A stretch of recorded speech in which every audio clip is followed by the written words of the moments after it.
54 discarded burlap sacks sat rotting in the damp corner of a bankrupt supply bar. To the entire agricultural community of Oakhaven, they were nothing but a worthless genetic mutation destined for the incinerator. To Armin Lowell, they were the key to an empire, hiding $1 billion secret. Sunlight struggled to pierce the grime-caked windows of Miller's Agricultural Exchange, casting long, fractured shadows across the auction floor. The air hung thick with the smell of stale tobacco, spilled diesel, and the palpable desperation of failing men.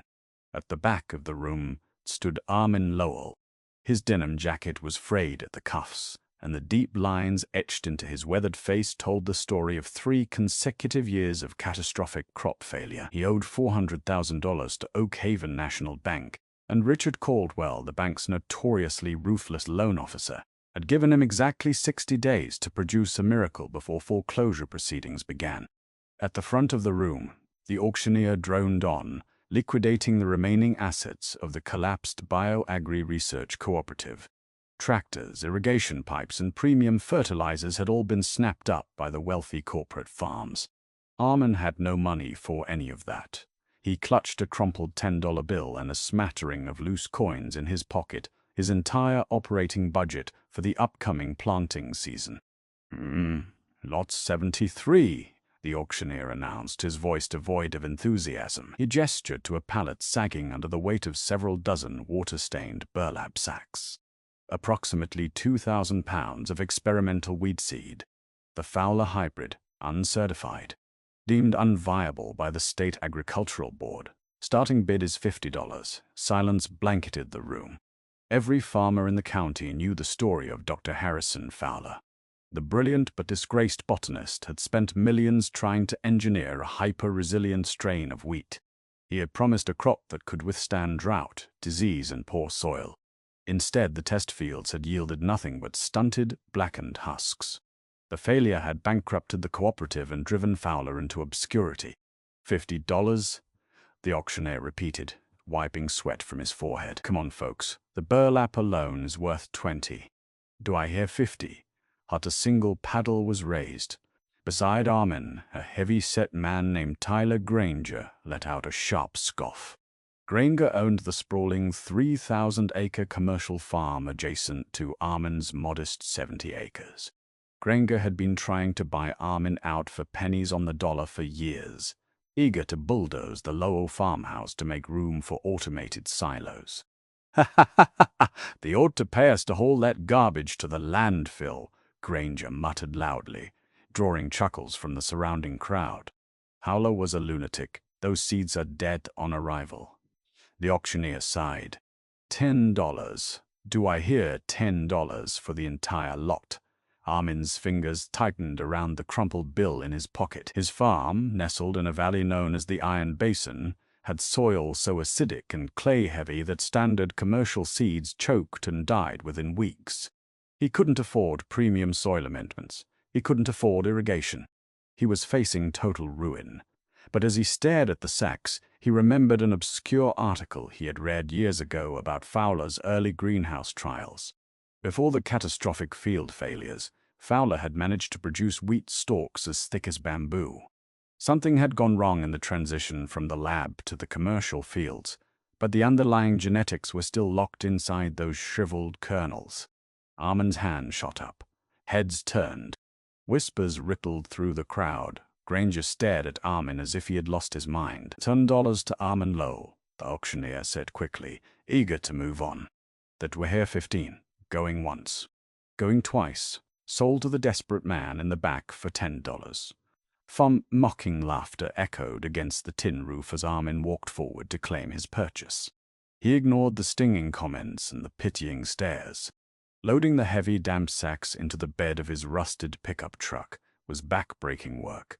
But Armin felt a strange, inexplicable surge of adrenaline. When he finally pulled up to his farmhouse just as the sun was setting, his wife, Corinne, was waiting on the porch. She wiped her hands on her apron, her eyes falling on the mountain of dirty burlap in the truck bed. "Armin," she said softly, walking down the steps, "tell me you didn't spend our last dime on Fowler's folly." $12.50 with auction fees, Armin replied, dropping the tailgate. He pulled out a handful of the seeds. They didn't look like wheat. They were dark, hard, and jagged, resembling bits of shattered coal more than anything capable of producing life. Karen, we have nothing left to lose. The ground is too sour for regular corn or soybeans. If we don't plant something, Caldwell takes the house in June. Corinne reached out, tracing the harsh edges of a seed. She had watched her husband pour his soul into their land, only to be defeated by unpredictable weather and poisoned soil. She didn't believe in the seeds, but she believed in him. Then we plant tomorrow, she said simply. For the next week, Armin worked from dawn until midnight. He didn't use modern seed drills. His tractor had broken down a month prior. Instead, he retrofitted an antique, horse-drawn planter, hauling it behind a sputtering four-wheeler. He drove the seeds deep into the unforgiving, iron-rich clay of his fields. His neighbors drove past on the highway, pointing and laughing. Rumors spread through town that Armin Lowell had finally cracked under the pressure, burying dead seeds in dead dirt. But Armin wasn't just planting. He was observing.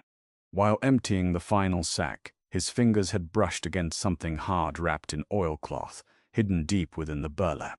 It was a small leather-bound notebook. Dr. Harrison Fowler's personal field journal. Armin had tucked it into his jacket, a sudden feeling of electric anticipation raising the hair on his arms. The spring of 2026 brought with it one of the most brutal dry spells the region had seen in a century. April passed without a single drop of rain. The sky remained a relentless, mocking blue. Across the county, the commercial farms, including Granger's massive operation, began to panic. Even with deep well irrigation, the young crops were struggling, their leaves turning yellow and curling under the punishing sun. On the Lowell farm, the fields remained utterly barren. It had been 4 weeks since Armin planted the Fowler hybrid. Standard wheat would have sprouted in 10 days. For all intents and purposes, the soil looked like a cracked, desolate wasteland. Caldwell, the bank manager, didn't wait for the 60-day deadline. He drove his sleek silver sedan down Armin's dusty driveway on a sweltering Tuesday afternoon. Stepping out of the air-conditioned car in a tailored suit, Caldwell looked at the empty fields with a smug sense of satisfaction. "Duh, man," Caldwell called out as Armin emerged from the barn, wiping grease from his hands. "I drove by to see this miracle crop everyone's been talking about. I must say, invisible wheat is a fascinating business model." "The deadline is June 15th, Richard," Armin said, his jaw tight. "Let's be realistic," Caldwell sneered, pulling a legal document from his briefcase. "Your fields are dirt. Granger has offered to buy the property for the exact amount of your outstanding loan. It's a clean exit. Sign the deed over to him now, and I'll waive the late fees. If you force me to foreclose next month, you'll walk away with absolutely nothing and a ruined credit score." Barman looked out over his silent, dusty land. The pressure in his chest was suffocating. "June 15th, Armin repeated, refusing to break eye contact. Get off my property." Caldwell smirked, shook his head, and got back into his car. "Suit yourself, Lowell. Start packing." That night, Armin sat at his kitchen table under the dim glow of a solitary light bulb. Corinne had gone to bed exhausted from working a double shift at the local diner to keep food on their table. Armin carefully opened the oilcloth package he had found in the seed sack. The leather journal was filled with dense, erratic handwriting, chemical formulas, and frantic sketches. Armin spent hours deciphering Dr. Fowler's cramped script. Most of it was highly technical genetic sequencing, but toward the back of the book, the entries became frantic, resembling the diary of a madman. May 14th, the journal read, "The cooperative board is pulling my funding. They planted the beta strain in the prime, nitrogen-rich soil of Sector 4. Fools, I told them the sequence was altered. The genetic modifications designed to resist drought have inadvertently inverted the seed's metabolic triggers. They don't just tolerate harsh conditions, they require them." Armin leaned in, his heart pounding against his ribs. He traced his finger over the next deeply underlined sentence. The seeds possess a dormant defense mechanism. In rich, well-tended, irrigated soil, the seed rots. It drowns in nitrogen, but introduce it to high acidity, extreme iron concentrations, and severe dehydration. The seed shell breaks, the plant synthesizes the heavy metals. It doesn't just grow. It weaponizes the toxic soil. Armin dropped the book. He stared out the kitchen window into the pitch-black night. His soil, the iron basin. For generations, the high acidity and iron content of his land had been a curse. It was the exact reason his traditional crops always failed. But according to Fowler's notes, it was the exact catalyst these rejected seeds needed to wake up. But there was one final missing element. Armin flipped the page. To break the final stage of dormancy, the seed requires an intense, sudden thermal shock. A sharp drop in temperature to mimic a killing frost, signaling the end of the dormant season. Without it, they will sleep in the dirt forever. Armin looked at the calendar. It was mid-May. The temperature was hovering in the high 80s during the day and barely dropping below 60 at night. A frost was biologically impossible. He had the right soil, he had the drought, but he lacked the key to unlock the seeds. He was going to lose the farm, unless he could manufacture a freeze. The next morning, Armin drove to the county industrial supply depot. He maxed out his only remaining credit card, ignoring the glaring red declined warning on his first 2 attempts, until a smaller backup card barely cleared. He purchased 3 commercial-grade liquid nitrogen sprayers and 12 pressurized tanks, the kind used for rapid industrial cooling and pipe freezing. When he returned to the farm, he rigged the tanks to the back of his 4-wheeler. Attaching a wide spray nozzle system, he hastily welded together in his shop. As the sun began to set, casting an orange, bruised light over the valley, Armin drove the 4-wheeler out into the barren fields. He opened the valves. A thick, billowing cloud of freezing white vapor erupted from the back of the rig, rolling across the cracked earth. The temperature at ground level plummeted instantly. The clay hardened, freezing solid under the unnatural, localized winter Armin was unleashing. He drove back and forth across the 70 acres blanketed in freezing fog, shivering violently in the warm evening air. It was a desperate, insane gamble. If Granger or Caldwell saw him crop-dusting his empty dirt with liquid nitrogen, they would likely call the psychiatric hospital. By midnight, the tanks were empty. The fields were covered in a thin, shimmering layer of frost that quickly began to melt in the ambient night air. Armin parked the rig, exhausted to his very bones, and collapsed into bed. 2 days passed. Nothing. Armin stopped looking out the window. He began gathering cardboard boxes from the local grocery store, mentally preparing to pack up 20 years of his life. On the dawn of the 3rd day, Corinne woke him with a hand shaking his shoulder. Her eyes were wide, her face pale. She couldn't speak. She just pointed toward the window. Armin threw off the covers and stumbled to the glass. The fields were no longer brown. Overnight, the landscape had violently transformed. Pushing through the cracked, iron-heavy clay were thousands, millions of thick, aggressive shoots. But they weren't the soft emerald green of young wheat. They were a deep, mesmerizing shade of dark violet, edged with a strange metallic silver sheen. They hadn't just sprouted. They had exploded from the earth, standing nearly 6 inches tall in a matter of hours. Armin ran outside barefoot, the morning dew cold against his skin. He dropped to his knees in the dirt. He grabbed one of the violent-colored stalks. It didn't yield like a normal plant. It felt rigid, almost like a thin wire of carbon fiber. It was pulling the heavy metals directly from his toxic soil, using the drought-hardened earth as a structural foundation. By the end of the week, the stalks were 2 feet high, growing at a terrifying, impossible rate.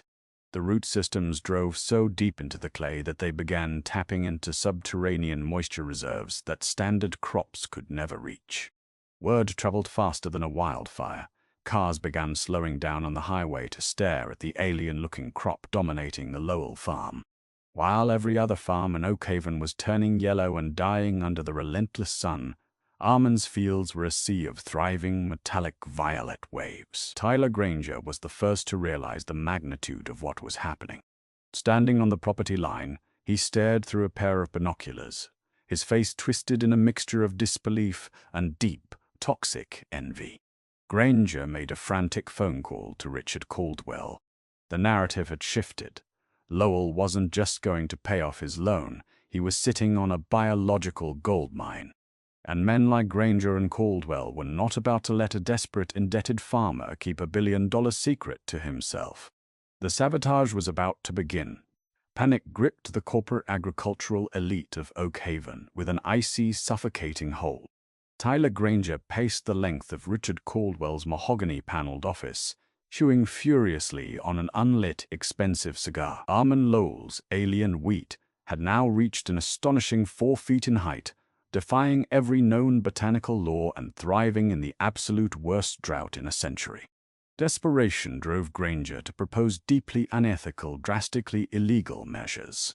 Caldwell steepled his perfectly manicured fingers, reviewing the fine print of Armand's original loan agreement with a predatory gleam in his eyes. Loopholes existed within the banking jargon, but absolutely none allowed for immediate land seizure before the looming June 15th deadline. Lowell must not be allowed to harvest, Granger growled, slamming a heavy, ring-clad fist onto the pristine desk. Once that mutant grain hits the global commodity market, our traditional, heavily subsidized operations will become entirely obsolete overnight. Caldwell nodded slowly, a sinister smile creeping across his face. Banking regulations tie my hands until the 15th. Whatever happens to his fields in the meantime is purely an unfortunate agricultural tragedy. Granger convened a panicked emergency meeting with his top agricultural foreman that very afternoon. Maps of failing irrigation systems littered the massive conference table. Water reserves were completely tapped out, leaving thousands of acres of genetically modified corn absolutely defenseless against the brutal sun. Foreman reported staggering losses, projecting a total yield failure by late July. Granger stared out his massive office window, gazing bitterly toward the Lowell property line. Violent, toxic envy consumed his every waking thought. Armand possessed the exact solution to a massive global agricultural crisis, rowing effortlessly right in his seemingly worthless, iron-rich clay. Sabotage became their only viable strategy. Darkness provided the perfect, impenetrable cover for Granger's quietly hired hands. Tuesday night brought an unnatural, suffocating stillness to the iron basin. 3 unmarked matte black trucks parked silently at the desolate northern boundary of Armand's 70 acres. Men equipped with commercial-grade, high-pressure agricultural sprayers crept into the violet-hued fields like phantom thieves in the night. Concentrated industrial defoliant, a highly illegal chemical variant capable of melting standard crops into toxic, bubbling sludge within hours, sprayed out in a thick, noxious mist. Toxic chemicals heavily coated the shimmering metallic stalks. Granger watched from a safe distance atop a small ridge, smiling maliciously as the noxious cloud settled permanently over the miracle crop. Morning light broke violently across the valley, painting the sky in vibrant orange hues. Armand stepped onto his weathered wooden porch, clutching a chipped mug of black coffee. A harsh, deeply unnatural chemical odor immediately assaulted his senses. Footprints deeply marred the soft dirt near the property line, leaving a clear, undeniable trail of trespassing. Armand sprinted toward the nearest cluster of stalks, his heart pounding against his ribs, fearing the absolute devastating worst. Miraculously, the plant stood tall, proud, and completely undamaged. Violet leaves shimmering with that strange metallic silver edging seemed to have repelled the deadly poison entirely. Fowler's ancient journal had casually mentioned a robust defense mechanism, but Armand had never fathomed this level of literal biological armor.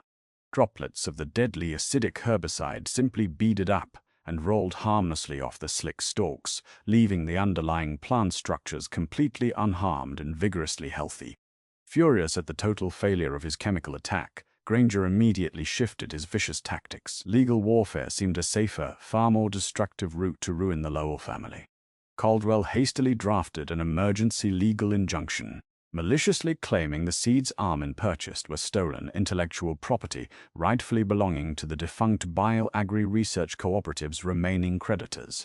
Court deputies arrived at the Lowell farm on a sweltering, oppressive Friday afternoon, forcefully serving Armin with heavy legal papers demanding an immediate, total halt to all agricultural activities.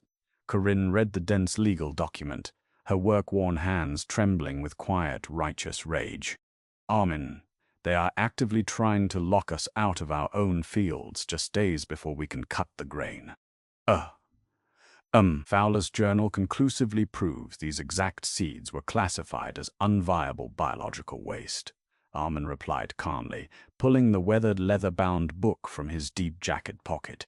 We bought discarded, zero-value trash legally at a public, state-sanctioned auction. No judge in this state can legally claim we stole intellectual property that the Agricultural Board officially ordered to be incinerated. Armin drove directly to the prestigious law offices of Harrison and Fitch in the bustling neighboring city. Jonathan Fitch, a sharp-minded, fiercely independent agricultural attorney, carefully reviewed the stamped auction receipts and the frantic journal entries. Fitch smiled broadly, realizing the monumental, career-ending legal blunder Caldwell had arrogantly made by officially classifying the experimental seeds as zero-value toxic waste to strategically write off the cooperative's massive tax debt. The greedy creditors had permanently and irrevocably forfeited all proprietary legal claims forever. Friday evening brought a swift official judicial dismissal of Caldwell's baseless injunction. Victory, however sweet, felt incredibly fragile and dangerous. Harvest time was now dangerously close, only 10 agonizingly slow days away. June arrived with punishing, relentless heat that scorched the very earth. Neighboring commercial farms resembled desolate, apocalyptic wastelands, their standard, genetically modified crops withered, brown, and entirely dead. Armin's isolated fields, conversely, looked like a thriving, magnificent extraterrestrial jungle bursting with vibrant life. Stalks had miraculously grown to a massive 6 feet in height, bearing incredibly dense grain heads roughly the size of human fists. Word of the drought-defying miracle crop quickly reached the highest, most elite echelons of the global agricultural science community. Dr. Robert Linwood, a highly respected senior geneticist from the National Botanical Research Institute, arrived entirely unannounced at the dusty Lowell farm. Linwood humbly requested a single intact stalk for immediate highly classified laboratory analysis. Armin agreed cautiously, handing over a heavy, deeply violet specimen that felt more like a weapon than a plant. 48 tense hours later, Linwood returned with staggering, world-changing news. Lowell, this isn't just a simple drought-resistant strain of common wheat, Dr. Linwood explained breathlessly, frantically laying out complex spectral analysis charts and chemical readouts on the worn kitchen table. This impossible grain has actively synthesized the raw iron and heavy trace minerals straight from your toxic clay. Protein yields are testing at over 400% higher than premium standard wheat. Gluten chains are fundamentally structurally altered, making it highly digestible even to the most sensitive stomachs. Furthermore, the metallic outer husk makes the entire plant completely impervious to known agricultural pests, chemical blights, and incredibly localized fire. Corinne gasped loudly, her eyes wide as she looked out the kitchen window at the swaying, hypnotic purple sea. Fireproof. That cannot possibly be true. Essentially, it is entirely true, Linwood nodded emphatically, adjusting his glasses. It requires extreme localized thermal shock just to initially germinate. Intense, roaring heat simply causes the microscopic stomata to rapidly close and the dense metallic edging to actively reflect the thermal radiation back outwards. You are looking at the absolute, undeniable future of global food security. Dr. Linwood spent several grueling hours mapping the specific genetic markers. Fowler practically invented a biological alchemy, Linwood whispered in absolute awe, tapping his pen against the detailed molecular charts. Normal wheat absorbs nitrogen and phosphorus. This specific hybrid aggressively hunts for iron oxide and zinc, actively utilizing them as primary structural building blocks. Roots excrete a localized acid that rapidly dissolves heavy metals, pulling them directly into the cellular walls. You do not just have food growing out there, Armin. You have cultivated a living, breathing, self-sustaining biological fortress. Granger, having completely exhausted his vast legal and chemical avenues, finally resorted to sheer, unadulterated criminal madness. June 13th marked exactly 2 painfully short days before the bank's absolute foreclosure deadline. Midnight totally shrouded the Silent Valley as Granger personally, viciously walked the vulnerable perimeter of Armin's farm with 2 heavy, sloshing gallons of premium gasoline. Matches struck sharply in the pitch dark. Flames quickly caught the bone-dry brush along the wooden fencing. Fire spread rapidly, aggressively rushing toward the towering, invaluable violet stalks in a wall of terrifying heat. Sirens wailed ominously in the far distance as neighbors spotted the glowing horizon. Armin and Corinne rushed outside in their night clothes, absolutely horrified by the massive wall of orange, destructive heat rapidly approaching their only livelihood. Flames aggressively licked the outer, vulnerable edges of the crop. Miraculously, the raging fire simply abruptly stopped. Dr. Linwood's bold scientific analysis proved absolutely, undeniably correct. High iron, dense carbon cellular structure within the Fowler hybrid stubbornly refused to ignite. Dry, brittle weeds burned violently away, leaving a heavily scorched, blackened earth perimeter, but the mighty violet stalks stood completely unbothered. Their silver metallic edges brilliantly reflected the dying, angry embers back into the night. County deputies found Granger hiding near the interstate highway, his expensive leather boots deeply reeking of raw gasoline. Cold steel handcuffs clicked tightly around his trembling wrists. Granger's massive inherited agricultural empire crumbled to ash in a single, smoke-filled, disastrous night. Morning dawned beautifully on June 14th, bringing a fresh, clean breeze. Armin slowly rode his rusty, antique combine harvester out of the old, creaking barn. Engine belts squealed loudly as the old, reliable machine sputtered violently to life. Engaging the sharp cutting blades, Armin confidently drove the heavy harvester directly into the towering, endless violet sea. Armin carefully maneuvered the massive combine harvester, feeling the intense vibrations vibrating through the steering wheel. Cutting blades sliced fiercely through the thick, carbon-dense stalks, producing a sharp, metallic hum unlike any sound typical wheat ever made. Chaff and plant debris flew violently into the bright summer sky, shimmering with tiny silver particles. Corinne rode shotgun in the cramped cabin, tears of profound relief streaming down her cheeks. Decades of heartbreaking failure, endless crushing debt, and countless sleepless nights were finally being erased with every single foot the harvester moved forward. Grain poured heavily into the metal holding tank. Dark, heavy, incredibly nutrient-dense kernels flowed exactly like a rushing river of solid black gold. Yield monitors on the old combine maxed out instantly, flashing warning lights. A standard, highly optimized acre might barely produce 60 bushels on a good year. Armin was effortlessly pulling in over 250 bushels per acre from poisoned dirt. By midday, a massive fleet of sleek black, armored SUVs pulled aggressively up the long dirt driveway. Wealthy representatives from global agricultural giants like Agri-Tech International and the Continental Seed Consortium had flown in overnight on private jets. Hundreds of millions of dollars were suddenly, aggressively placed on the table. Armin stood tall before the panicked corporate executives, leaning very casually against his rusted tractor. "I am not selling the proprietary seeds," Armin stated clearly, his deep voice carrying easily over the wind. "I am exclusively leasing the genetic cultivation rights. $50 million upfront today and a permanent 12% royalty on all future harvests globally." Executives frantically scrambled over each other, making frantic satellite phone calls, eager to sign the lucrative contracts. Cash wired directly into the modest Lowell Farm bank account within mere hours. June 15th finally arrived, bright and clear. Richard Caldwell sat smugly behind his oversized desk at Oak Haven National Bank, eagerly anticipating his scheduled morning meeting. Caldwell fully expected a broken, defeated farmer, handing over the property deed. Armin walked confidently into the pristine office, wearing his exact same frayed, dirt-stained denim jacket. Reaching deeply into his pocket, Armin produced a freshly printed, certified cashier's check. $400,000, covering the entire loan in full, Armin said firmly, tossing the crisp paper onto Caldwell's immaculate desk. Plus 1,000 extra for your ridiculous late fees. But Caldwell stared blankly at the massive check, his jaw entirely slack, utterly and completely defeated.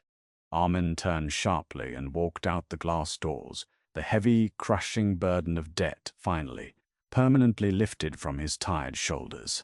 His cherished farm was safe forever. His beloved family was undeniably secure.